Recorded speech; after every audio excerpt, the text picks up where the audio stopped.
अशोक खरातच्या आर्थिक व्यवहारांची चौकशी होणार आहे। मुख्यमंत्री देवेंद्र फडणवीस यांनी विधानसभेमध्ये मोठी घोषणा केली आहे। खरातच्या सगळ्या ट्रस्टची चौकशी होणार आहे। फडणवीसांच्या घोषणेने अनेकांचे धाबे दणाणलेत। अशोक खरातच्या आर्थिक व्यवहाराची चौकशी करणार असल्याची मोठी घोषणा मुख्यमंत्री देवेंद्र फडणवीस यांनी केली आहे। विधानसभेत त्यांनी अशोक खरात प्रकरणासंदर्भात निवेदन दिलं। या निवेदनात खरातशी संबंधित असलेल्या सगळ्या ट्रस्टची चौकशी केली जाणार असल्याचं मुख्यमंत्र्यांनी सांगितलं। खरातच्या शिवनिका ट्रस्टवर ललित पोफळे आहेत। ललित पोफळे हे सीए असल्याने आर्थिक व्यवहारांची पहिल्यांदा जी चौकशी होईल ती चौकशी ललित पोफळे यांची होण्याची शक्यता आहे। मुख्यमंत्र्यांनी या संदर्भात केलेली घोषणा अतिशय महत्त्वाची मानली जाते।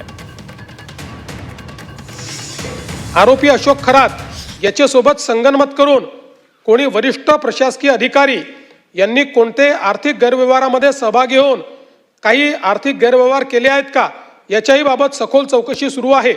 तसेच आरोपी अशोक खरात यांचे श्री शिवनिका संस्थान मिरगाव तालुका सिन्नर जिल्हा नाशिक मधील कार्यकारी संचालक मंडळाची सखोल चौकशी करण्यात येत आहे।